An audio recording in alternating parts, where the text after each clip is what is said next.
Kai Matsuda woke up at 2 a.m. and realized that his life will end again. He swept the buzzing red bottom and Jenny DeSautel's voice came through on his cell phone. "You okay, Kai? They said you were arrested."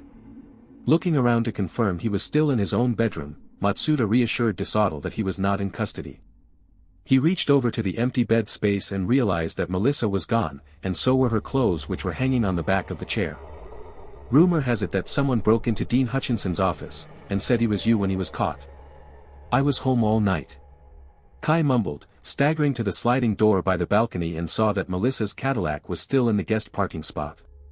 "Maybe she went downstairs." "False alarm then. Go back to sleep." Jenny hung up. Hearing noise below on the ground floor of his apartment, Kai started downstairs looking for Melissa, and froze on the landing. A man with the build of an offensive lineman, unaware of being watched, was rifling through his cabinets and drawers. Quietly he retreated upstairs, wishing that he had accepted Jenny's offer to lend him her revolver when there was a rash of home invasions in their neighborhood.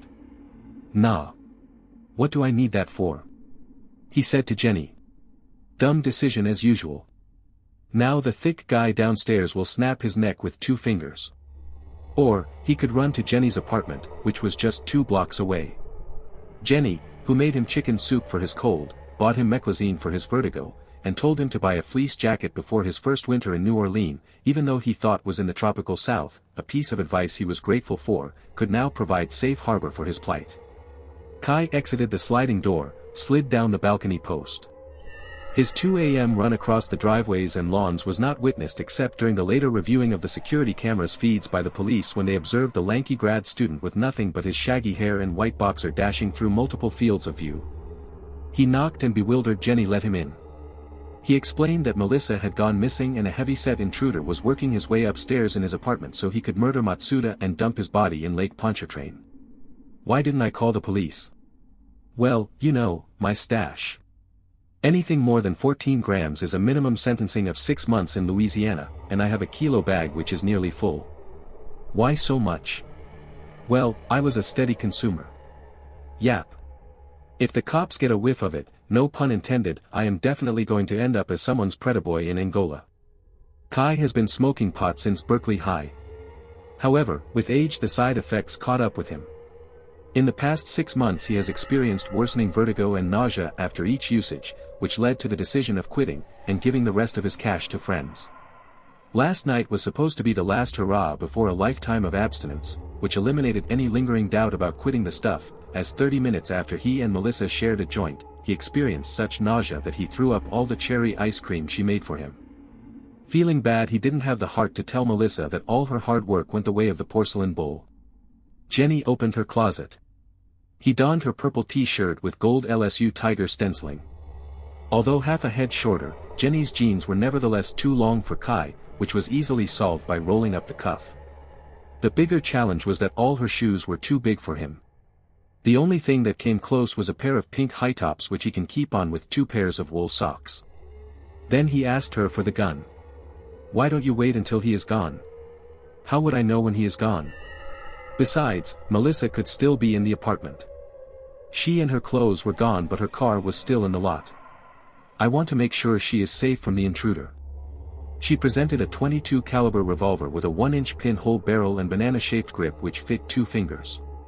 Kai wondered if he would be better off with a pea shooter. "It's an Heritage Arms boot revolver.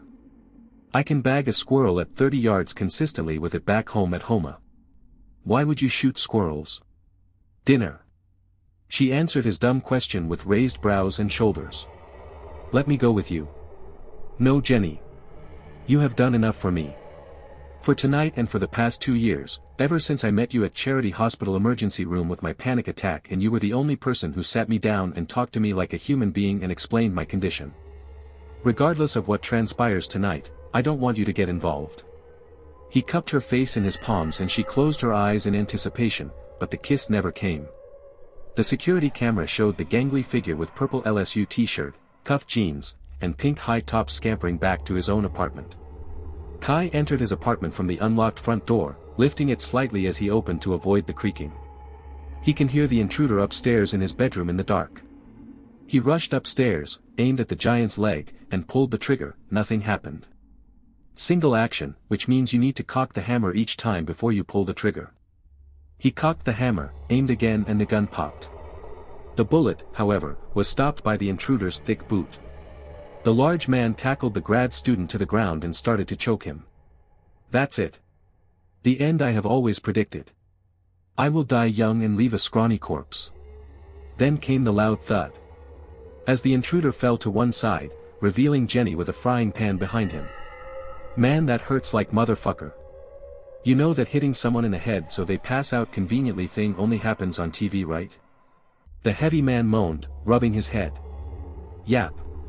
I do. I am a trauma nurse. Jenny replied, turning the light on. You are the security guard from school. Kai said. Dan Gould. Head of security at LSU School of Medicine. Are you a student? Kai Matsuda. I am a neurogenetic grade student. No, you ain't. Kai Matsuda broke into Dean Hutchinson's office and was apprehended by my guys earlier tonight. Kai had to show his driver's license to prove his identity. So that little fucker lied about his name. Gould muttered. Probably Kaiser sawed you, as my name was one of the dean's list students posted on the wall next to his office. What are you doing in my apartment? While he was being questioned by the deans, I decided to search his home listed on the student's residential information on the school computer for any evidence of crimes, which led me here. Just then the front door squeaked open and then shut. Footsteps hurried upstairs, and two ski-masked figures emerged through the bedroom door. Jenny raised the frying pan. Kai aimed the squirrel gun. Dan Gould habitually reached for his belly club, and, realizing he did not bring one, quickly picked up a cudgel on the shelf and held it ready. Kai. We thought you were locked up. The taller of the masked pair spoke. You and everyone else. The grad student answered, recognizing the voice. Yeah. We figured we will grab the kilo bag before the police search your apartment. The shorter guy explained, as they removed their masks. Matsuda introduced Milton Chung and Jerome Sims, the gaming friends to whom Kai decided to bequeath his ganja. What's with dildo, dude? Sims asked Gould, who just then realized that what he thought was a cudgel was a fuchsia 9-incher. I didn't bring mine, so I grabbed the nearest. By the way, the reefer bag is in the closet, found it earlier during my search. Good shit, too. None of those crap my grandson brings home. Gould redirect their attention. I can put you in touch with my supplier. Kai tried to be helpful, as Milton and Jerome retrieved the greenery. All grew quiet as they heard the front door opening again. Jenny turned off the light as the door closed softly. Then cautious steps creeped up the stairs with the rustling sound of fabric. As the shadowy figure entered the room, Jenny flipped on the light. Melissa Lee, expecting to find Kai Matsuda alone in bed, snoring away, allowing her to slip back into bed unnoticed, was surprised by the crowd-bearing weapon, cooking implement, sex toy, and a $2,000 roach bat. People already in the room were surprised by the fact Melissa was naked. You ordered a stripper? Chung asked. Oh, there you are. I was worried.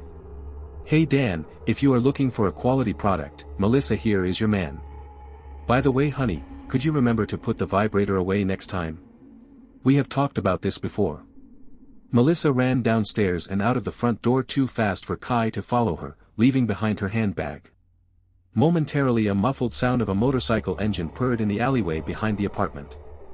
A 900 cubic centimeters inline 4 with baffled noise reducer, Jenny thought, as she dumped the contents of Melissa's bag on the bed and found a pill crusher, a bottle containing white round tablets, some broken, with EP 905 imprints on them, and rolls of $100 bills held by rubber bands, 5,000 per roll by weight. She counted as 17 of them. Meanwhile Milton and Jerome started to examine the cannabis retrieved from the closet and Kai tried to explain to Dan Gould who Melissa was. Suddenly the building shook by the pummeling of the front door followed by the sound of the breaking of the deadbolt from the mortise and the door's crash opening. Police. NOPD. Show your hands. Screaming in unison, law enforcement streamed in onto the ground floor and started room clearing. Melissa Lee. Melissa Lee. Show yourself. Jenny slipped the money in the zipper lining of Kai's fleece jacket and put the pill bottle back in Melissa's purse. Startled, Milton tossed the kef bag to Kai, who was also stunned and uncertain what to do with it. Toss it from the balcony. Jenny whispered. Dan Gould opened the sliding door for Kai to make the pitch. Get rid of your weapons. Acknowledging Jenny's comment, Kai shoved the revolver in the bag. In the fog of his dumbfoundedness, Dan Gould also threw in the dildo. Kai stepped onto the balcony and aimed for the azalea bushes in the backyard.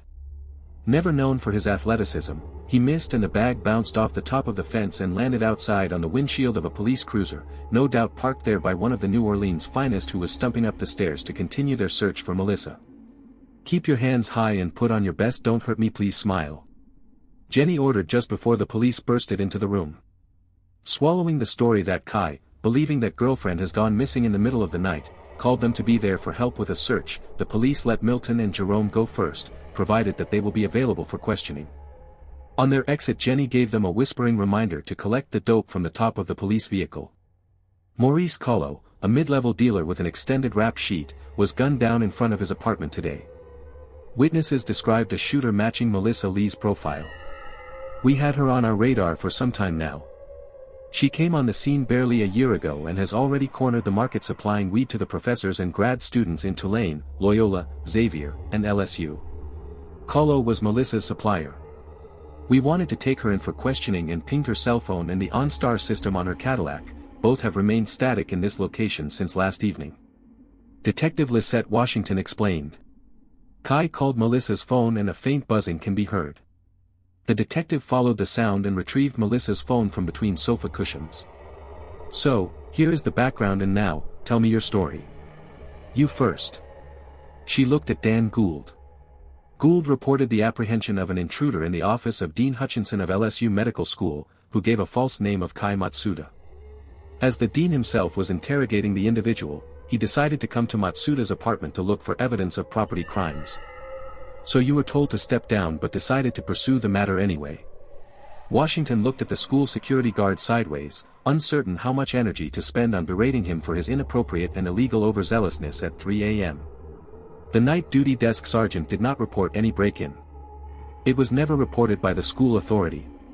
Not only that, the LSU Bulletin just reported that Dean Hutchinson just announced his retirement an hour ago. The Louisiana Senate Committee on Health Care and Education simultaneously released a statement of appreciation of his lifelong service.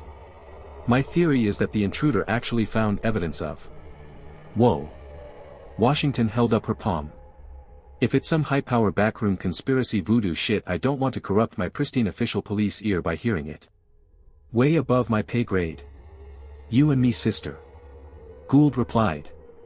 Okay, who else wants to chime in about the case at hand? Melissa was with Kai last night.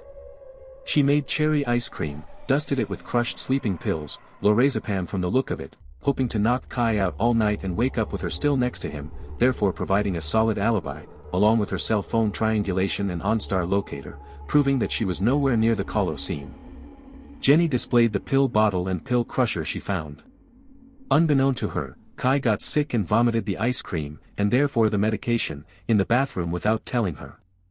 She nevertheless was able to slip out without his notice. The plan would have worked if no intruders in school falsely used Kai's name, which prompted my call to him, or if he did not throw up the sleeping pills which would let him sleep through my attempted call and Dan's fishing around the apartment. So I was just a tool. We were even talking about meeting each other's parents. Kai groaned. Melissa Lee has no parents. In fact, Melissa Lee is not even her real name. She was Stephanie Noyen, daughter of successful restaurateurs in New Orleans East. The restaurant was robbed and the owners murdered 17 years ago. However, the perps, one male and one female, did not count on their victim's 9-year-old daughter, who hid in the fridge, to witness the whole thing. The female suspect was convincingly identified by the child, convicted, and soon after died in jail. There was enough uncertainty in the ID of the male, a mistrial was declared, and Orleans Parish DA decided not to retry. Stephanie was given a new name for her own protection and went into the foster system. Let me guess. The robbery-homicide perp who walked was Maurice Collo, who no longer recognized Melissa, or Stephanie, after 17 years and the name change. Melissa devised the elaborate plan to avenge her parents. Bingo. A sharp one you are. And your turn. Washington turned to Kai, who gave the narrative of waking up to Jenny's phone call, spooked by Dan, ran to Jenny's apartment for clothing and help, Jenny followed him with a frying pan and knocked Dan on the head, which earned Jenny a "you go girl" smile from the detective, ringed his friend Milton and Jerome to search for Melissa, who returned naked and ran away again, missing the police by minutes. Washington stared at the grad student with skepticism and finally yawned and said, "Fine, good enough for filing a report. Oh, and just to be complete, did they know if Melissa and any other motor vehicle?" Their heads shook. Jenny did not mention hearing the engine of Honda CBR shortly after Melissa ran out, and Kai did not report the stack of stolen motorcycle license plates he has previously seen under Melissa's sink. With direction to keep in touch, Detective Washington walked out of the apartment. Dan Gould bid the young people goodbye and left after her. Kai was rushing out, too, but was stopped by Jenny. "As the boyfriend, you'll be tailed by the police for the next week. I know you are eager to give Melissa her getaway money. Let me do it. How do you usually drop money for Melissa?" "I marked the traffic light post on northeast corner of St. Charles and Audubon with a yellow chalk as a signal to her, then drop the money behind the easily removable ventilation grill in the men's restroom at Café du Monde. Then she retrieves it from the women's side, which shares the same vent shaft. She would then deposit the bag in a locker in the Greyhound station and drop the key in my front door mail slot. That way money and goods are always separated. Of course, the second step is unnecessary this time." Jenny pocketed the chalk, shoved the money in 3 layers of black plastic shopping bags, each tied at the handle, and walked out, passing Dan Gould and Lizette Washington smoking in the parking lot without noticing them. "I can tell my wife that I found a bigger dunce than myself. Even I can see that the nurse is in love with him. Yet he is oblivious and had to choose a heartbreaker. Young people should be allowed to dream." The detective uttered, then paused to take a long drag, and continued, unencumbered by practicality or reality. Getting a call at 4 in the morning on a stormy night created an instant feeling of gut-tangling dread. Luckily, I guess, I was already awake. An unusual nightmare about watching Jonah drown in an icy marsh and not being able to save him woke me with heart palpitations. In the dream, I dove under the water and desperately swam towards him but never actually moved. He floated in the murky, green-brown water in an oddly peaceful way. I swam furiously in place while the pressure built in my chest and I woke before drowning with him. After that I couldn't get my eyes to close again. Instead, I sat up listening to tree branches tapping on the glass windows and wind whipping rain in all directions, until this phone call. "Hey," I said nervously when I answered. "Aubrey." Jonah sounded relieved. "I'm happy you answered. I think, I might be in a bit of a pickle here." "What's going on?" The panic that stabbed my gut when the phone first rang was now twisting the knife in deeper. "Billy and I came to explore that haunted mansion. You know, up the hill. Dorsey." Yeah. "Why?" "To meet the ghosts from all the stories." He said this so casually, like it was perfectly logical to visit ghosts at 4 in the morning. "No big thing." "Whatever. What's wrong?" No answer. "Jonah?" No answer. "Jonah? What's going on?" My voice squeaked with emotion. In a whispery voice, he said, "I'm not alone here." "The ghosts?" At this point, my guard went up. Maybe this was all a joke.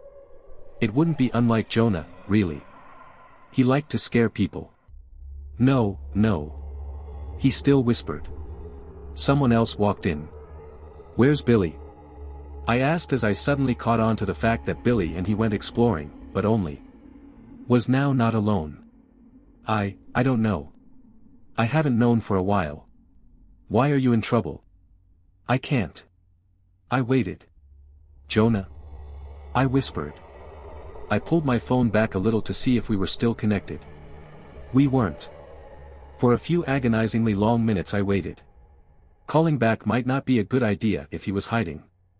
Finally, I couldn't take the anxiety rolling through my body any longer and called him. He didn't answer.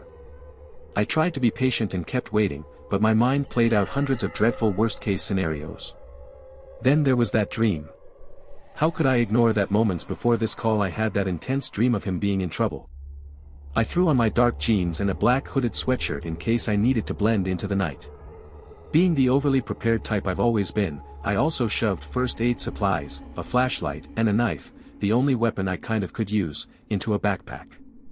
This could all be a trick still, but I'd be glad if it was. Relieved to know Jonah was safe more than anything. I've never felt connected to anyone before Jonah. All my life growing up, I assumed my lack of emotion and inability to connect might be indicators of being a sociopath or something. Something inside me obviously appeared broken and not working right in the socialization department. When I met Jonah, as stupid and cheesy as it sounds, things were different. We were instant best friends. At least I felt that way. Jonah had Billy too, I guess, so who knows what he'd say about it. While jumping into my car and speeding down the road, I thought of the first time I saw him. When I moved into town, I was juggling a large cardboard box full of clothes and he rode by on a skateboard with his hat on backwards and a goofy smile on his face. He had a lip ring and tattoos crawling up his arms. I wondered about the fact that he looked a touch too old for all that. Assumed him to be some punk kid that never quite grew up. Something about that spoke to me though. Maybe to the part of me that had never felt like a kid but so desperately longed to. Wanting to talk to him, I waited for a while until he came back down the street. Then, I asked him if he could help me. He groaned and looked around, probably for a way out of doing so. Then with a sigh, asked what I needed. After all his help, we bonded over the reward pizza and key lime sodas I treated us to. Driving way over the speed limit, the car still moved too slowly. I drummed my fingertips on the steering wheel and turned on the radio for a distraction. The station played songs from horror movie soundtracks in honor of the upcoming Halloween. As if some mystical force was listening and wanted to mess with me, a squirrel scurried out into the headlights, and I jerked the wheel, swerving almost off the road. I took a few unsteady breaths, willed my hands to stop shaking, and continued driving. I needed to get to Jonah. As Jonah and I grew closer, I realized I loved him. Though, I never settled on if it was romantic love or a strong bonded friendship love. I lacked the experience to know, perhaps. Emotions had always been a bit of a struggle for me. Whichever meaning of the word, I kept that word buried deep within me. We went to movies, I witnessed all his stupid pranks, we played games together, and all the typical friend things I had personally never experienced before him. It got to that point where we were one and the same in a way. I could finish his sentences, read his thoughts, and sense when he needed me. To me this was the best feeling in the world. At times he told me it was all very creepy, but then laughed and kept inviting me places, so I knew he had a hard time with feelings like me. This thing between us, whatever it was, had to be mutual. I couldn't lose it. Couldn't lose him. The rain turned torrential and seeing became impossible. This was the weather people were supposed to pull over in. Never leave the house to begin with weather. I slowed down but kept going. I called him again. Still no answer. My heart pounded heavily like the downpouring rain. Finally, the mansion laid before me. I drove up the long, windy driveway and parked the car by the door. I didn't see Jonah's car or Billy's. I heard a pained wailing coming from in the woods and followed the noise. I pulled a flashlight from my backpack of anything I could possibly need tonight. The light landed on a man's body. I ran over. Billy? Aubrey? Water, oh, good. Good. You can help me. Save me. He nodded his head down, and I followed the direction to his leg. A steel bear trap clamped his leg. Red oozed from where it snapped across him. It hurts like hell. I brought first aid. Don't worry, Billy. You'll be fine. I said this with way more certainty than I felt. With what I imagined must have been a spike of adrenaline, I pulled apart the trap enough for him to get out. We scrambled away from it like it might come alive and bite at us. I handed him the flashlight to hold while I did my best to clean up his wounds and gauze them using my first aid kit. Loving gratitude shined brightly across his face. Thank you. I'd be dead without you. I don't know about that. Seriously. Who else would find me? How did you even find me? I heard you're crying. From your apartment? Jonah called me. Do you know where he is? And no. What happened? I got scared and ran. Scared of what? He looked at the ground. We should find Jonah. Scared of what? I pulled him up to his feet and had him lean against me to help him walk. It's stupid. Jump scare stuff. On the phone he mentioned other people. Who else is here? Huh? He hung up, I think. Didn't want to be heard by other non-ghost people. I don't know. I didn't see, look, I ran quick. Probably happened after. You're not far from the door though. I don't know. Can you call him? I tried 100 times. He's not answering. We have to go in there. You can stay in the car. It's all over his face. He wanted to say that's a great plan. For whatever reason, he played tough and said, no, I'll go with you. Ghosts aren't real. They are. Jonah and Billy have been want-to-be ghost hunters for years now. I always smiled picturing Billy as one since he looked just like Shaggy from Scooby-Doo. Being that I had the nerdy chic Velma look down, we were almost the gang. Jonah was no Fred though. Both claimed to have supernatural experiences as kids. Billy's story was that him and this girl, who I assumed must be an imaginary friend, were friends. The reasons for her being a ghost were no one else saw her, she communicated in odd ways, and she showed him secret places in the house that he wouldn't have found without her knowledge. As a teen, he looked up news articles on the house and found a family did die there years ago, and among those dead family members was a little girl. As for Jonah, if he's drunk and you're a man, he'll tell you this bizarre tale of some sexual experience with a ghost as a teenager. I've heard this because sometimes he forgets I'm not one of the guys. For everyone else, the Ghost story is a more nuanced tale of an old war general who talks to him in the cemetery on nights he goes to visit his mom's grave. I've never seen or heard a ghost, and I don't believe in them at all. Of course, when you don't believe, people always tell you that you don't see them because you don't believe. How does that make sense? Despite the way I swiftly dismissed their stories each time, I still couldn't shove down the doom that blossomed inside me approaching those gargoyle-guarded doors. Billy trembled from fear or cold or loss of blood, so I held him tighter to be supportive. While Billy has always been the equivalent of background noise to me, this experience heightened my feelings towards him. Together we passed through those doors from safety to danger, leaning on each other. Rattling and sizzling noises echoed through the living room from the kitchen. Cautiously we crept through the rundown rooms and stepped away from holes or avoided broken floorboards. In the kitchen, Jonah hunched over a rust-covered oven with the door dangling half off. I moved to run to him but felt the pull of Billy's weight and remembered he needed me like a crutch. Jonah! Are you okay? My heart continued the run to him and wrapped him in a distant hug. Billy shuddered at my side. The room. Cold. Jonah's hunching over the stove. Feel a tad unnatural. Fear seized my traveling heart and ripped it back.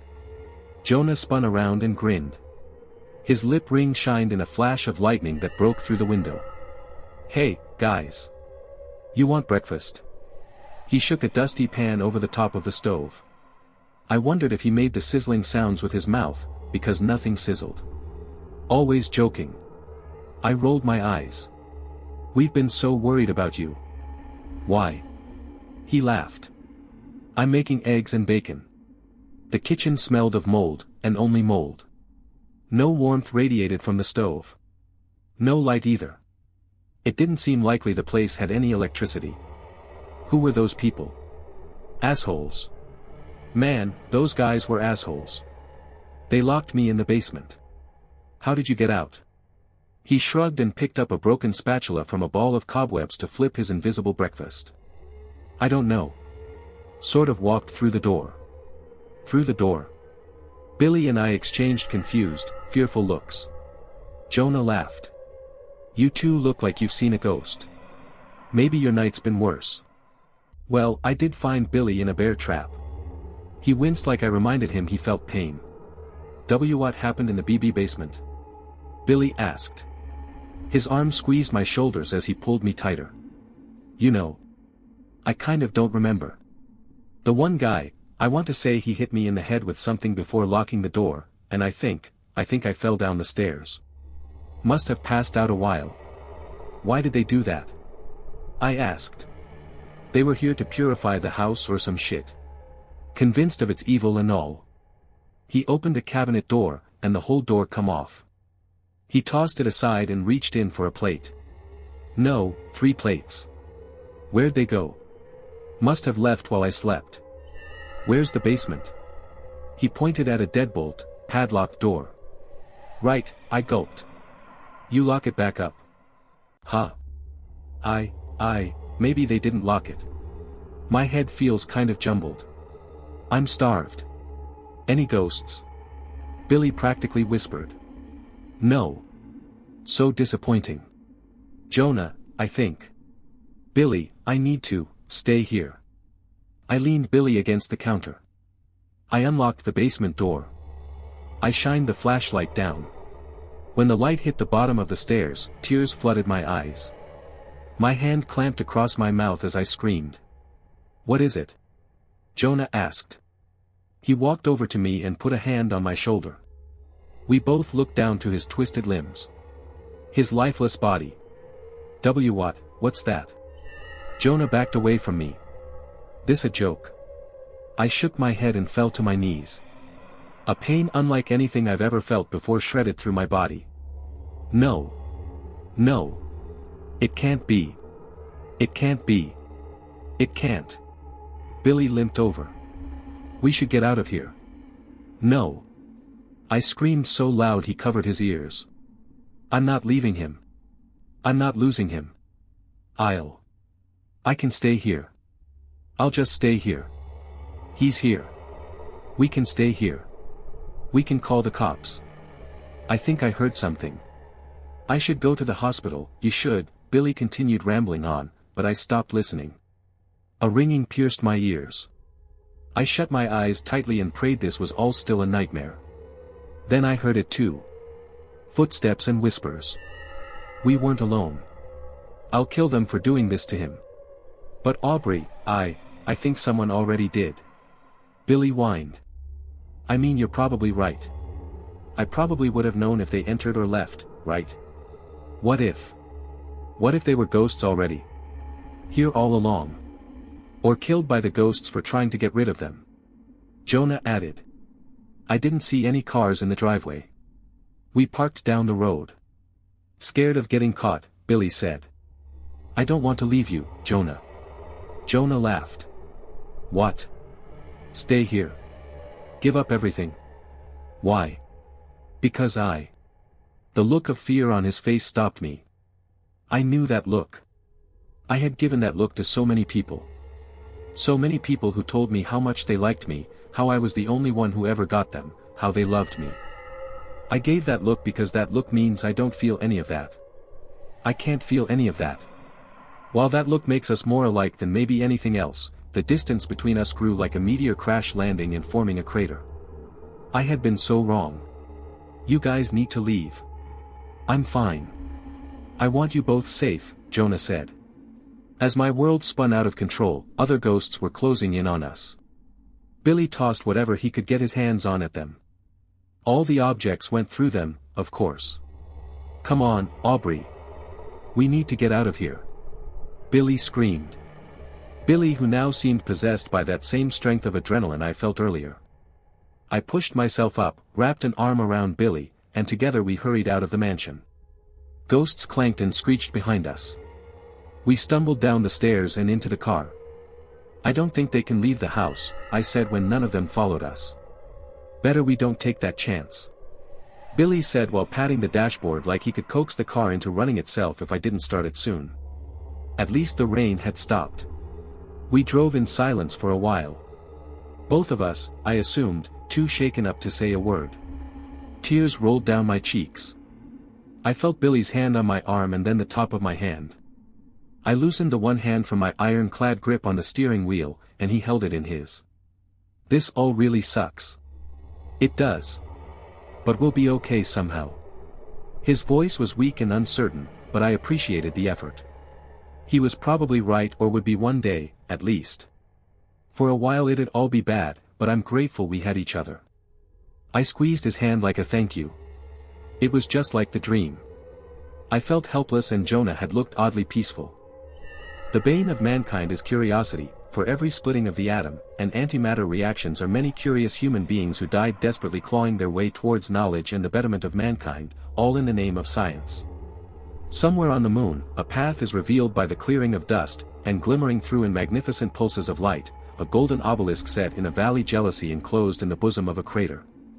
Thoughts race through the astronauts' minds, thoughts of all the speculation that humanity has made of its own existence, and the sureness to which less knowledgeable people attribute to their own brand of truth to be taken with a base alloy of presupposition of religion, and polite disregard for one's own personal truths based in science. We were so sure. Weren't we? Weren't we happier when we all knew a lot less? Wasn't it easier not to know? Then why do this? Why put ourselves through something that we know will only hurt us in the end? Naturally rational thoughts from a steady shoreline of ignorant bliss, only to be flooded by a cold tidal wave of curiosity that leads to the obelisk from another world showing images of beings using technology to send the obelisk into space. On the bridge of the ship, the leaders of the Longbow, an interplanetary capable cruiser, assemble to discuss the most life-altering decisions of their careers. The moon relic changes everything, Marcy says. If we follow orders, then we need to get back to Earth and give them a full debrief of the obelisk, which might take months, and then they will classify everything in dash, Richard says. Marcy interrupts, terminate our clearance. I've seen it before with other relics and non-terrestrial objects. The first thing that goes is our clearance, then we never get into a spaceship again. We can use this to motivate folks planet-side to support our next mission, and perhaps we can get special clearance for a better assignment, Astra says in her Swedish accent. I say if we play this to win, then the winning move is to follow the coordinates on the obelisk, and tell mission command afterward. That way they dash, Hans says, being cut off. Can't stop us, Marcy says with a light in her eyes like fire from the sun. I deserve a place in the history books for this, and so does everyone else who is with me. Now, who's with me? Everyone cheers on Marcy as she makes her meteoric rise from ship commander to deity in the eyes of her crew. Now that the Longbow has become the first spaceship to use star teleportation technology to warp to the star containing the planet which, according to the obelisk, originated the ancient extraterrestrial artifact, they do not hesitate to send drones every planet in the solar system to observe any signs of life. While on the surface of the Earth-like planet, the ship sits in the sky as the largest structure on the planet, including most of the landscape features, since the ship is as big as a small hill, or the top of a mountain. The drones have recovered images of artificial structures. This most likely is the planet that could have originated the obelisk, Hans says enthusiastically. The artifacts we found so far have either been destroyed, or are in a state of decay. It seems whatever civilization that used to reside here has fought some kind of intercontinental planetary war, Hans says with a forlorn voice. Astra looks over the images of broken artifacts on the viewing screen with concern. The war is over, there has to be survivors out there somewhere. Astra says, now consumed with the thought that they risked losing their space privileges permanently over a planet full of nothing. Let's just keep looking, remember the mission dash.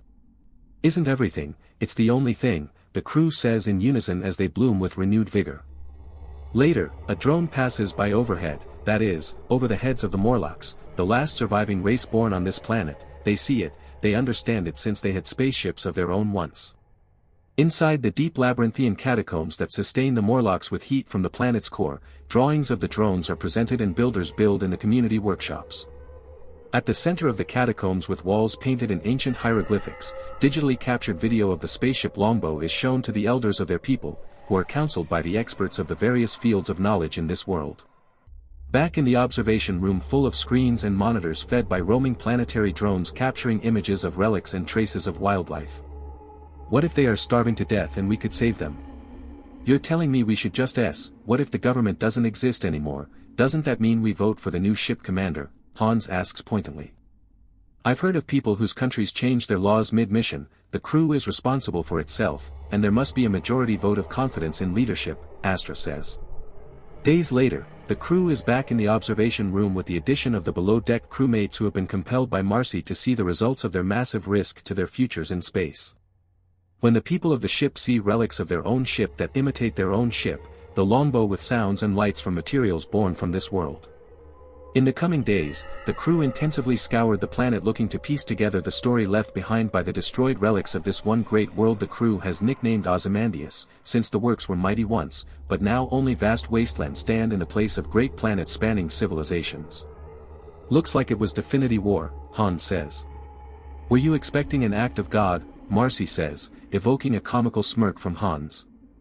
I still believe in God, Astra quips. Did you think they worship a deity too? Hans asks. Maybe we'll find out that they destroyed themselves over religious wars, then you'll both be right. For now the only way to know is to meet them. We're taking this mission from observation to exploration, Marcy says. Planet-side? Astra asks. That's right, we're going terrestrial, and we'll use the geothermals out here to recharge the ship's power cells. Now with the longbow hovering over a volcano absorbing geothermal energy, crew members from the ship build expansive bridge networks that allow specialist vehicles to aid in base building, including monitoring towers to look out for signs of life. Over the next couple of days of building bridges over the volcano into the lower hull of the longbow, crew members notice that their equipment is faulty and non-functional, having been stripped of materials, where missing materials have now become a new pandemic at the worksite. Inside the observation room, Marcy and the leadership from the bridge are assembled while videos from the observation towers reveal the Morlocks using tools to disassemble the crew's equipment and steal off into the dead of night. If they don't want to say hi to us, we're going to walk up to their front door and introduce ourselves and see what they're doing with our equipment, Marcy says. Marcy leads her well-armed crew behind 2 scanner drones that precede the squadron of 25 crew members.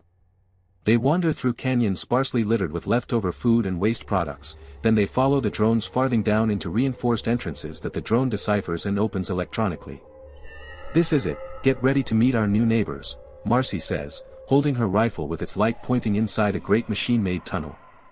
Inside the tunnel, the crew discovers camps of the indigenous life forms called the Morlock. They use AI to decipher the language of the domestics, who are a peaceful and curious race of beings who make no effort to avoid the glare of their weapons. We finally did it, we found the makers of the obelisk, Marcy says while studying the hieroglyphics on the walls next to repurposed equipment from the longbow. Days later back in the observation room, Marcy and the other specialist crew members observe satellite imagery showing radioactive uninhabitable zones. According to the data, the planet's surface was greatly altered due to the use of atomic weapons. Large segments of land are still soaked in radiation, leaving only 15% of the planet's surface habitable in the nuclear winter, Hans says as he observes the satellite data. I'm changing the mission, we need to get some of these beings off this world and bring them to Earth as refugees, Marcy says. That sounds like the opposite of the so-called laws you were enforcing before we found these people. What brought this about? Manuel retorts. These people have a right to continue their existence, even if it's in refugee zones back on Earth, Marcy says. How is living in a prison camp worth the trip to Earth? Astra says. Because they don't have to live in a radiation-soaked hellhole like this, they can start over again and rebuild themselves enough to take back their planet, Marcy says. In the coming weeks, settlements are created near the tunnels leading to the encampments of the Morlocks, who now have a mutual trade with the crew of the longbow with the permission of Marcy, who employs ministers of settlement to mine artifacts for metal and create tools to trade the domestic inhabitants for their time talking to a digital representation of one of themselves, and they have much to speak of about the past while in the observation room.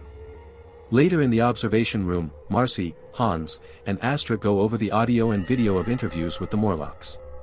It's pronounced Morlock, as in Morlocks. They used to be a slave race to a master race that descended from the stars, and after thousands of years of oppression, they revolted and the master race, the so-called Valgathan, set their machines to destroy the world, but the Morlocks turned their machines against them and the entire world was left in ruins, Hans explains.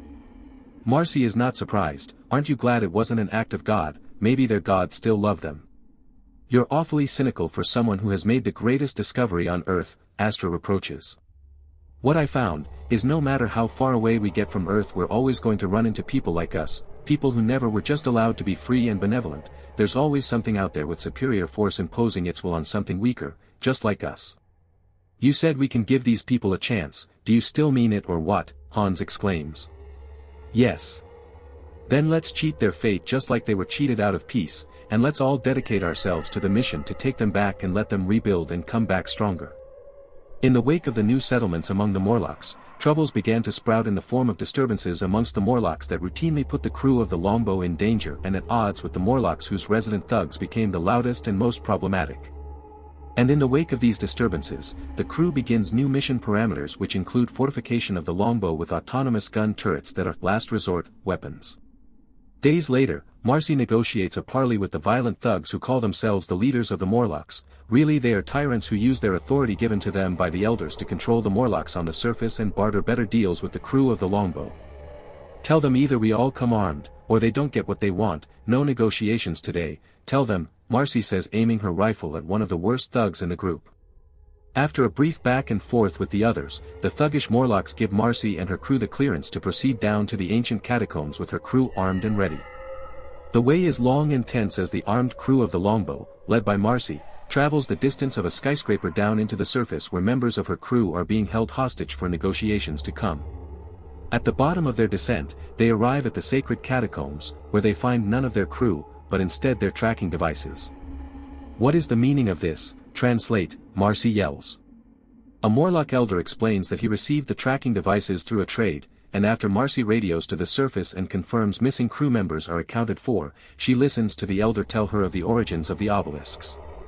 He tells her that long ago their race of people destroyed a master race in a planetary revolt, and before they had completed annihilated the master race constructed a planetary core detonation device that would destroy the entirety of the planet in 500 years if the master race was not restored from annihilation. Needless to say, they failed to heed their warning, and now, 500 years later, the people from space, that have been called the prophets now have given then away off the planet and a new home, Earth.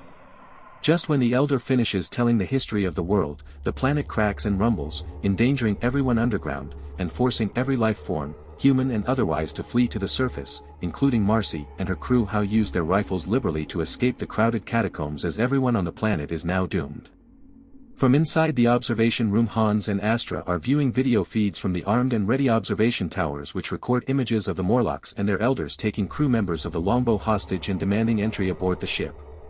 "This is a rescue mission now," Hans says with a heavy, forlorn voice. "I guess we wore out our welcome," Astra says. "Hans, get ready to activate the defensive towers," Marcy says over the radio. "They have some of our crew as hostages. If we activate them now, they will kill some of our own shipmates," Hans says back. "We're coming up through a wave of hostiles. When we get clear, activate the autonomous defenses. Do you copy?" Marcy says with great intensity. Hans is shocked by this, and Astra pushes the comms button to answer for him. "We got it." With the turmoil on the surface involving the Morlocks taking crew members hostage and the new knowledge that the planet is doomed, the chain of command has broken down and most everyone is panicked and scared. The crew breaks up into tiny alliances, leaving those left out scornful of those that chose sides. In the end, it is practically a free-for-all, with panicked crew members leaving others for dead, and even worse was the sabotaging of other crew members by others for a better chance of survival. In the end, there turned out to be little difference from the humans called mankind and the creatures they called inferior. The mission changes to evacuation as the crew are overwhelmed by the indigenous creatures and their schemes, also a doomsday prophecy which is bound to occur any day. Crew members fight off the indigenous species who are making a desperate flee to the ship, as crew members likewise exodus in mass to the ship, auto guns and defensive weaponry guns down, terrestrial and extraterrestrial alike, in their struggle to survive as they entangle with each other time and again in effort to find cover from the weapons and to gain ground to the ship. Survivors are made to run through a hail of gunfire amidst bright lights, rendering the source of the shots invisible to the terrified survivors who may have been gunned down for the unfortunate luck of being near an extraterrestrial, if not but momentarily. Those that were lucky to survive the gauntlet of automated and human gunfire, terrestrial and extraterrestrial alike, swarmed into the ship's interior. Orders were given to halt the launch of the ship as to let as many survivors on board as possible. In the end, the ship's entrance is shut and the ship launches into orbit as it retraces its steps back to Earth. The leadership of the crew noticed the results of the doomsday prophecy, which was the formation of a black hole that imploded the planet and leaving behind super-dense core of highly magnetic material glowing in the rays of the nearby star. A massive unidentified spaceship is seen seemingly absorbing material from the core. The observing ship commander Marcy remarked, "That must be the other guys," of which she assumed were watching the entire time. There is a war to take over the entire ship by the humans, who have learned the extraterrestrials are actively hunting humans and using them for food.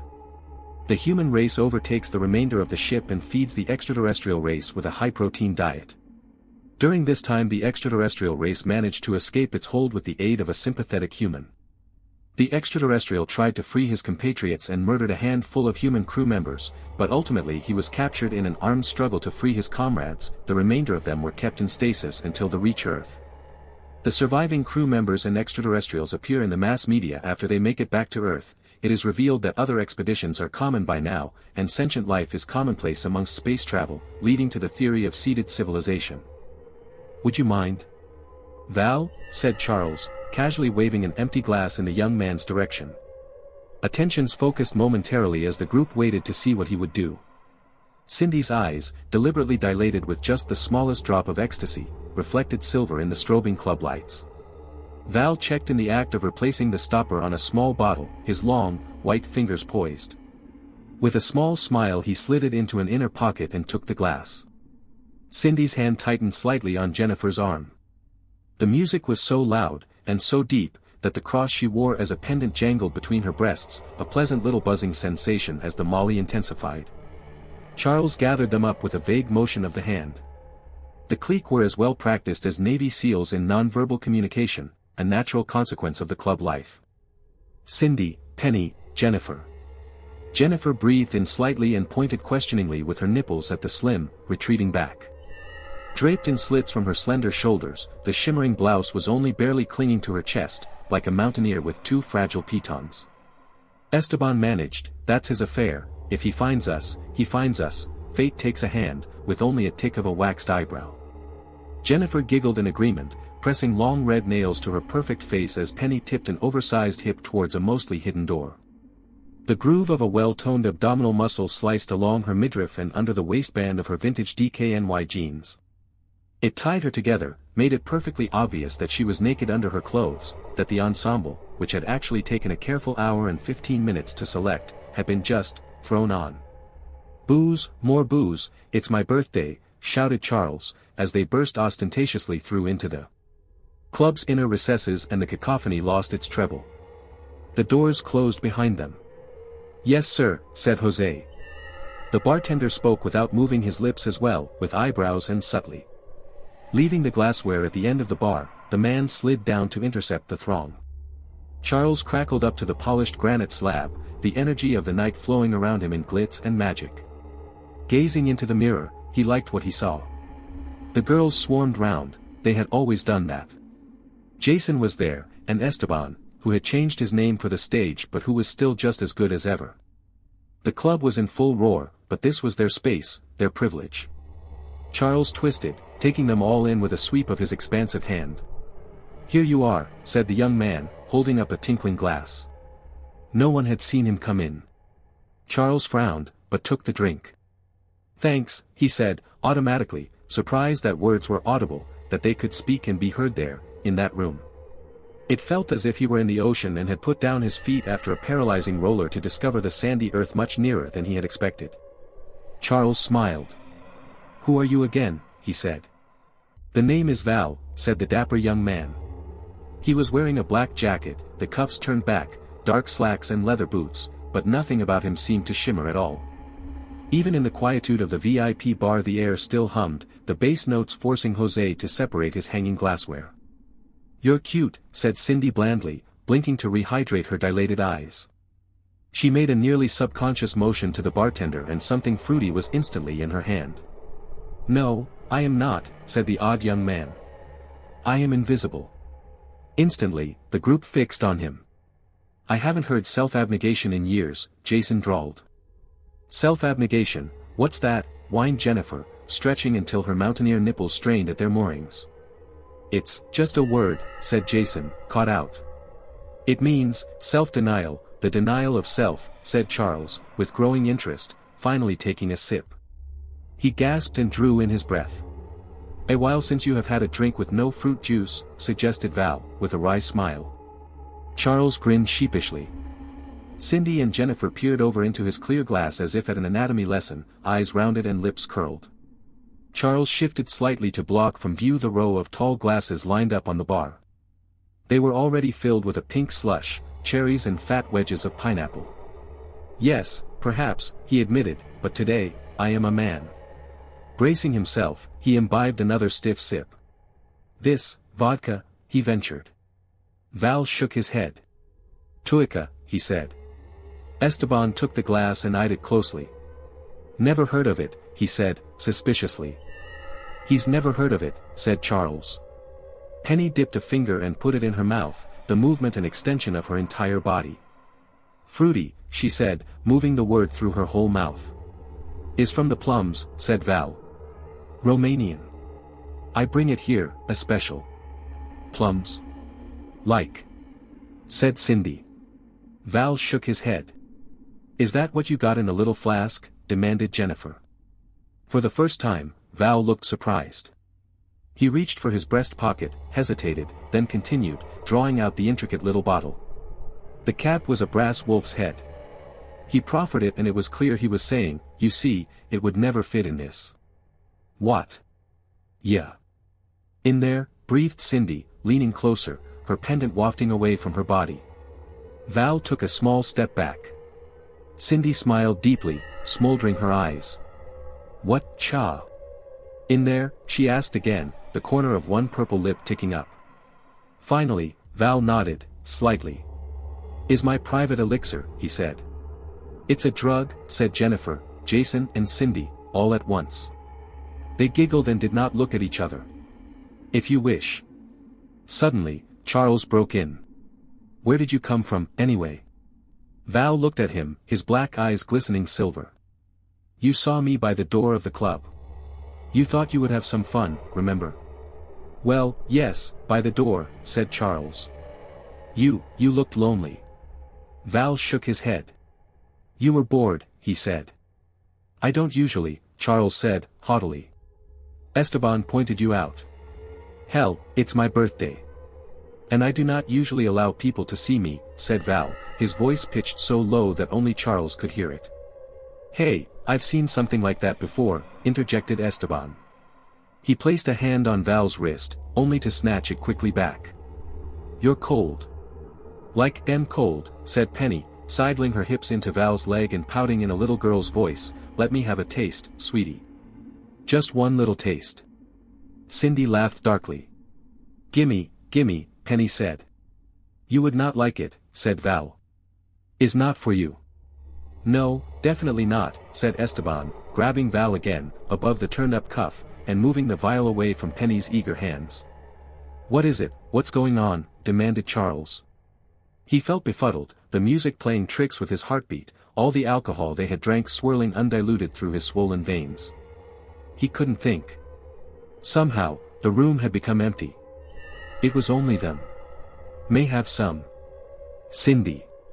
If you really want, said Val, disengaging his arm and shoving Esteban hard. He seemed to fly across the empty room. They did not hear him hit the wall, but he sat down thickly and did not move. Take off your necklace, said Val.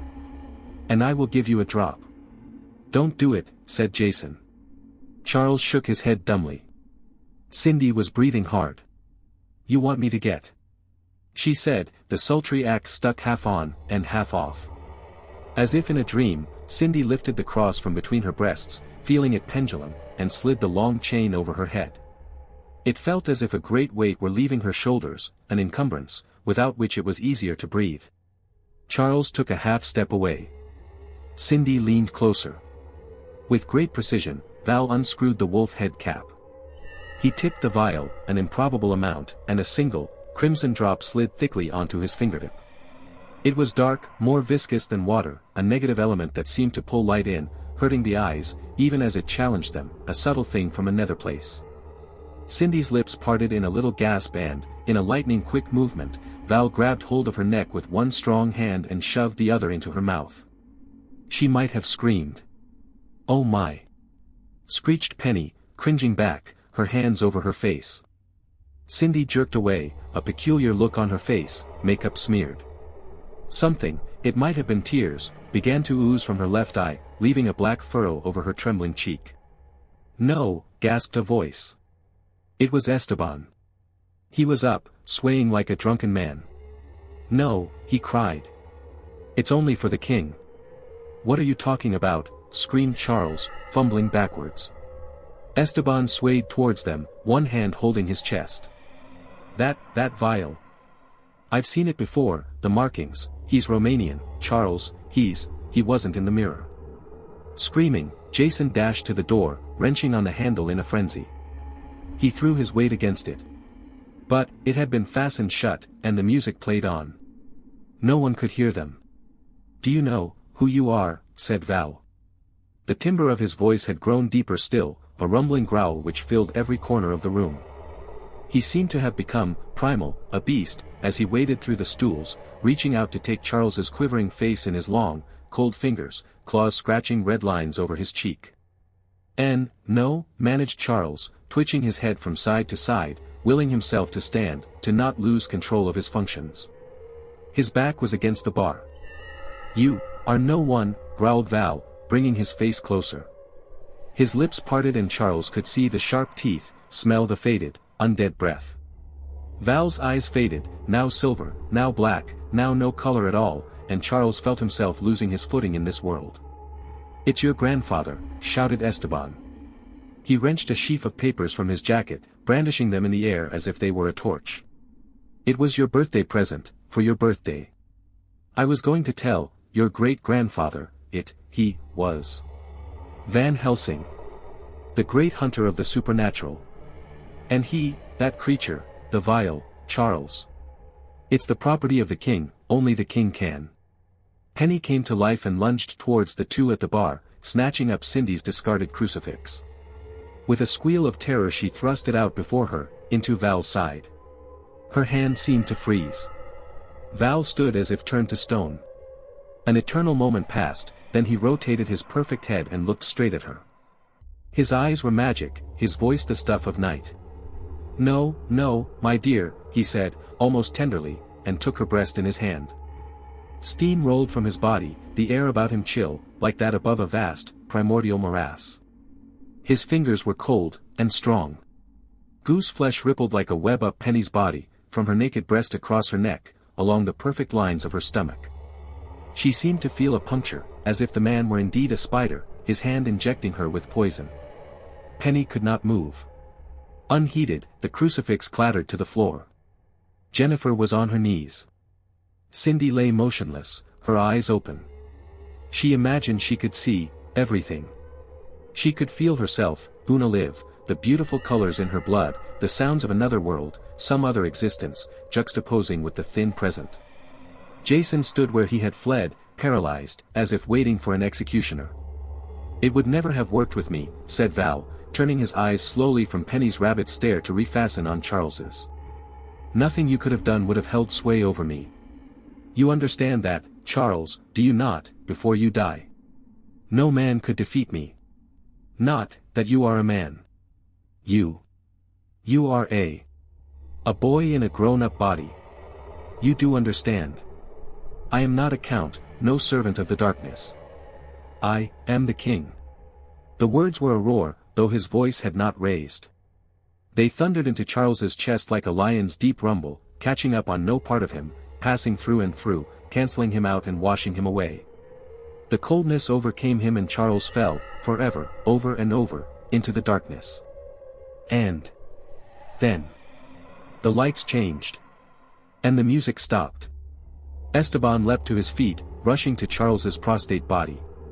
He was joined an instant later by Jose, who had popped up from behind the bar like a jack-in-the-box, white medical satchel in his hand. Val, having seized hold of the falling body with both hands to control its descent, sprung back, out of the way of the two men. Tearing off his jacket, he flung it to the ground. There was a clatter from the bar as Penny began to sag through the stools. "Catch her," shouted Jose and Esteban at once. Val started forward to assist, but at his motion the girl came back to life, sending the remaining stools bouncing, pell-mell, across the floor as she floundered through them to reach the bar. She clutched at it like a holy relic. "Get away from me," she screamed. "Penny! Penny," said Esteban. Nodding quickly to Jose, who pursed his lips and nodded back, he rose, dusting his sleeves and twisting his disarranged clothing back into order. "Penny, it's okay," he said. Esteban took a step forward, but now the terrified girl shied from him as well. "Everyone, it's okay," said Esteban, turning to encompass the room, his arms out. "Really, this is just Brian, not Val, not Vlad, just Brian. He's a performance artist, a friend of mine from acting school. I've known him for 3 years, ever since he came to this country. That's the cool thing, guys, he actually from Romania. That's what gave us the idea." Brian waved. No one moved. "Look," said Esteban, pointing, "he has a reflection. He's a vampire." "He didn't have one before," ventured Jason, taking a tentative step away from the locked door. He crossed his arms. "How do you know?" said the young man, now Brian. At his voice everyone in the room flinched, even Esteban. It was different, but the same, as if a concealing tarpaulin had been drawn over a powerful instrument of war. "Wow," said Esteban. Brian smiled, popping off his claws one at a time. "Oh, I can project," he said. "I trained for the opera for 2 years. But, the cold," said Penny, her fingers still locked in place. Brian pointed to where his discarded jacket lay, still in a pile. It had begun to steam. "Dry ice," he said, tapping the sides of his shirt, from whence came a clunking sound. "I wear specially designed padding, it keeps my skin from being damaged. Designed it myself." And, your eyes?" said Penny. "Cool, right?" said Brian, and this time, as he stepped up to her, Penny did not shy away. He held her in his eyes and turned his head slowly from side to side, blinking. As he did, the color seemed to change, fading from silver to blue to black. Suddenly, he twitched, and one orb was rimmed with red. Penny shrieked, but Brian closed his eyes, shook his head, and when he opened them again, was back to normal. "He'll be okay, won't he?" he said, over his shoulder. "Oh, yes," said Jose.